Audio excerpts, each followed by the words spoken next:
Subscribe for your sonic journey. नमस्कार।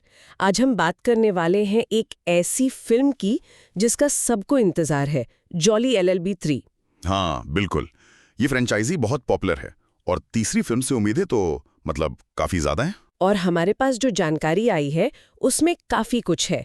कहानी के प्लॉट पॉइंट्स हैं, कौन कौन है फिल्म में, प्रोडक्शन कैसे हुआ, और रिलीज को लेकर जो हलचल है वो भी, यहाँ तक कि कुछ कानूनी पचड़े भी सुनने में आ रहे हैं। हाँ, तो आज हम इसी सब पर थोड़ी गहराई से बात करेंगे, समझने की कोशिश करते हैं कि भाई इतनी एक्साइटमेंट क्यों है, क्या खास है इस बार, और ये जो रिलीज से पहले ही थोड़ी कंट्रोवर्सी दिख रही है, उसका क्या चक्कर है। बिल्कुल, चलिए शुरू करते हैं।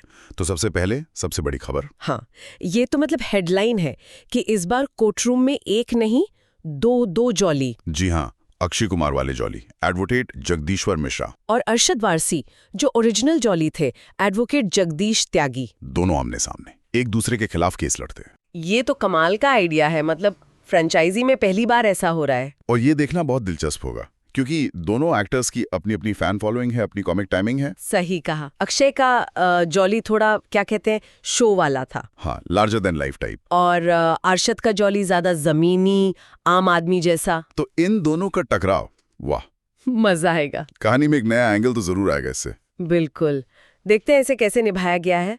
अच्छा, बाकी कास्ट का क्या हाल है, पुराने लोग वापस आ रहे हैं? हाँ, और ये भी बहुत बड़ी बात है, सबसे जरूरी वापसी है सौरभ शुक्ला की। अरे वाह, जज सुंदरलाल त्रिपाठी। जी, उनका वो ऑर्डर, उसके बिना तो जॉली LLB अधूरी है। सच में। और हुमा कुरैशी भी है ना, पुष्पा पांडे। हाँ, वो अक्षय कुमार के किरदार की पत्नी के रोल में वापस आ रही हैं। पिछली फिल्म में उनका रोल काफी अहम था। और वो अन्नू कपूर। हाँ, एडवोकेट प्रमोद माथुर, वो भी वापस आ रहे हैं। पहली फिल्म में अरशद वारसी के साथ उनकी टक्कर जबरदस्त थी। तो मतलब पुराने दिग्गज सब मौजूद हैं। लगभग। लेकिन एक और बड़ी वापसी है जिसकी खूब चर्चा हो रही है। कौन? अमृता राव। सच में? अरे वाह, कितना टाइम बाद? हाँ, करीब 6 साल बाद वो बड़े पर्दे पर लौट रही हैं, संध्या सांधु त्यागी के रोल में, जो अरशद वारसी वाले जॉली की पत्नी थी। बिल्कुल। तो उनके फैंस के लिए तो ये बहुत बड़ी खबर है। हाँ यार, ये तो बड़ी बात है। उनका रोल कैसा होगा इस बार? अब ये तो पता नहीं, पर कहा जा रहा है कि सिर्फ कैमियो नहीं है, कहानी के लिए जरूरी हिस्सा है। देखना होगा अरशद के साथ उनकी केमिस्ट्री कैसी लगती है इतने साल बाद। तो ये तो हो गए मेन लोग। सपोर्टिंग कास्ट भी तगड़ी लग रही है। अरे बहुत, लिस्ट काफी लंबी और इम्प्रेसिव है। मतलब बोमन ईरानी है, अच्छा, सीमा बिस्वास, संजय मिश्रा, गजराज राव, शरद सक्सेना, सब मंजे हुए कलाकार। बाप रे, ये तो पूरी फौज है टैलेंट की। हाँ, इससे पता चलता है कि मेकर्स इसे हल्के में नहीं ले रहे, ये एक बड़ी फिल्म होने वाली है। सही बात है। अच्छा, फिल्म बनी कैसे, प्रोडक्शन पर आते हैं। सुना है राजस्थान में शूटिंग हुई? जी हाँ, अजमेर में मई 2024 में शुरू हुई थी। और खत्म कब हुई? काफी जल्दी, जुलाई 2024 तक पूरी भी हो गई, मतलब 2 महीने में। अरे वाह, काफी तेजी से काम हुआ। हाँ, प्रोडक्शन काफी टाइट और प्लान्ड लग रहा है, और अजमेर की लोकेशन, वो भी फिल्म को एक अलग फ्लेवर देगी शायद। हाँ, जैसे पिछली फिल्मों में लखनऊ और मेरठ ने दिया था। अच्छा, फिर आया प्रमोशन का टाइम। जी। टीजर कब आया? टीजर आया 12 अगस्त 2025 को, और उसने आते ही माहौल बना दिया। क्या दिखाया उसमें? वही मेन चीज, 2 जॉली की टक्कर। जज त्रिपाठी यानी सौरभ शुक्ला थोड़े परेशान दिख रहे हैं। हाँ, वो तो हमेशा ही दिखते हैं इनके चक्कर में। हाँ, और अक्षय और अरशद के बीच वो मजेदार नोकझोंक लोगों को पसंद आया। और गाने भी आए हैं? हाँ, गाने तो आते हैं बॉलीवुड फिल्मों में। पहला गाना आया 20 अगस्त को, भाई वकील है। टाइटल से तो लग रहा है थोड़ा टशन वाला गाना होगा। हाँ, शायद किरदारों का अंदाज दिखाने वाला। फिर 30 अगस्त को दूसरा गाना आया, ग्लास ऊंची रखे। अच्छा, ये गाने भी माहौल बनाने में मदद करते हैं ना? बिल्कुल, दर्शकों की उत्सुकता बनाए रखते हैं। और जॉली LLB फिल्मों का म्यूजिक वैसे भी अच्छा होता है, थोड़ा हटके। हाँ, वो बात तो है। अच्छा, सबसे जरूरी बात, रिलीज कब हो रही है? ऑफिशियल डेट तो 19 सितंबर 2025 है। लेकिन कुछ और भी सुनने में आ रहा था, डेट बदलने का। हाँ, सूत्रों में ये बात थी कि शायद 2 अक्टूबर, गांधी जयंती के आसपास रिलीज करने का प्लान था। अच्छा, लंबे वीकेंड के लिए। हाँ, जाहिर है बॉक्स ऑफिस पे फायदा मिलता, पर लगता है फिलहाल 19 सितंबर ही फाइनल है। ठीक है, तो अब थोड़ा और अंदर चलते हैं। ये फिल्म इतनी खास क्यों है, मतलब स्टार्स और 2 जॉली के अलावा? देखिए, मेरे हिसाब से इसकी जड़ें फ्रेंचाइजी की अपनी पहचान में हैं, जॉली एलएलबी सिर्फ कॉमेडी नहीं है, हाँ सही बात है। इसमें हमेशा कोई ना कोई सोशल मुद्दा होता है। बिल्कुल। हिट एंड रन हो या फेक एनकाउंटर, गंभीर मुद्दों को आम आदमी के नजरिए से ह्यूमर और सटायर के साथ उठाया गया है। और वो लोगों को पसंद आता है, एंटरटेनमेंट भी और सोचने को भी कुछ। एग्जैक्टली। तो उम्मीद यही है कि ये फिल्म भी उसी रास्ते पर चलेगी। और ये दो जॉली वाला एंगल, ये सिर्फ मजाक नहीं है ना? नहीं, बिल्कुल नहीं। ये कहानी को एक नया मोड़ दे सकता है।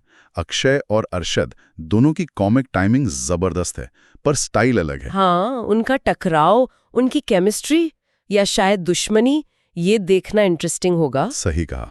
ये इस फिल्म का सबसे बड़ा यूएसपी है मेरे ख्याल से। और अमृता राव की वापसी भी एक फैक्टर है। हाँ, उसे भी कम नहीं आंकना चाहिए। एक जानी मानी एक्ट्रेस इतने टाइम बाद लौट रही है, वो भी इतनी बड़ी फ्रेंचाइजी में। तो मतलब ये सिर्फ एक और सीक्वल नहीं है, कुछ नया करने की कोशिश है। हाँ, ऐसा लगता है। पुराने हिट फॉर्मूले भी हैं और नए ट्विस्ट भी। शायद इसीलिए इतना इंतजार है। लेकिन कहते हैं ना, जहाँ फूल वहाँ कांटे भी।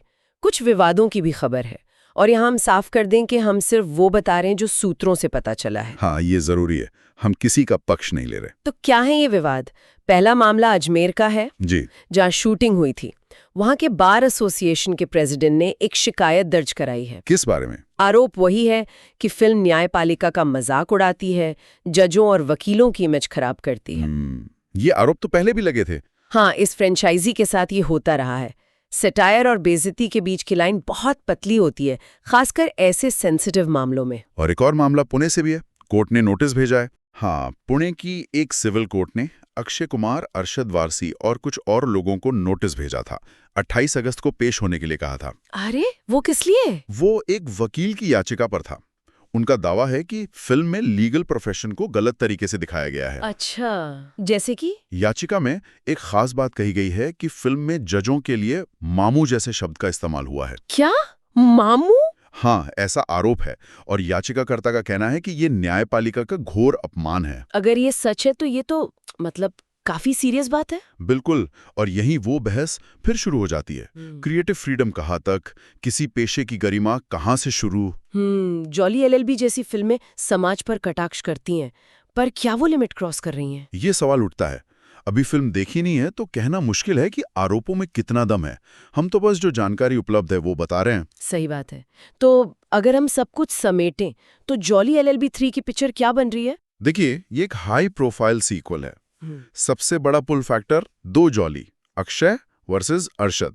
ये कॉन्सेप्ट ही अपने आप में अनोखा है। फिर जबरदस्त स्टार कास्ट है। पुराने फेवरेट चेहरे, अमृता राव की वापसी और बोमन ईरानी, संजय मिश्रा जैसे दिग्गज। जानी पहचानी स्टाइल है, कॉमेडी और सोशल कमेंट्री का मिक्स। टीजर और गानों ने माहौल बना दिया है। एक्साइटमेंट लेवल हाई है। लेकिन साथ में कानूनी पछड़े भी हैं। हाँ, न्यायपालिका के चित्रण पर गंभीर सवाल उठाए गए हैं। मामले कोर्ट में है। तो ये विवाद भी फिल्म की रिलीज का एक अहम हिस्सा बन गए हैं। बिल्कुल। तो संक्षेप में कहें तो एंटरटेनमेंट का पूरा पैकेज है। स्टार्स, कॉमेडी, ड्रामा, नया कॉन्सेप्ट, पर साथ में कंट्रोवर्सी का तड़का भी है, जो इसकी रिलीज को और भी ज्यादा चर्चा में ला रहा है। तो ये थी हमारी आज की बातचीत जॉली एलएलबी 3 पर। हमने इसके कॉन्सेप्ट, कास्ट, रिलीज और हाँ, विवादों पर भी नजर डाली, जो भी जानकारी हमारे पास थी उसके आधार पर। और हाँ, एक सवाल मैं भी छोड़ना चाहूंगा। ये देखना दिलचस्प होगा कि ऑडियंस इस फिल्म के ह्यूमर और सोशल कमेंट्री को कैसे लेती है, खासकर इन कानूनी विवादों के बाद, है ना? हाँ, क्या फिल्म का सटायर लोगों को पसंद आएगा, उन्हें सोचने पर मजबूर करेगा, या फिर ये विवाद फिल्म पर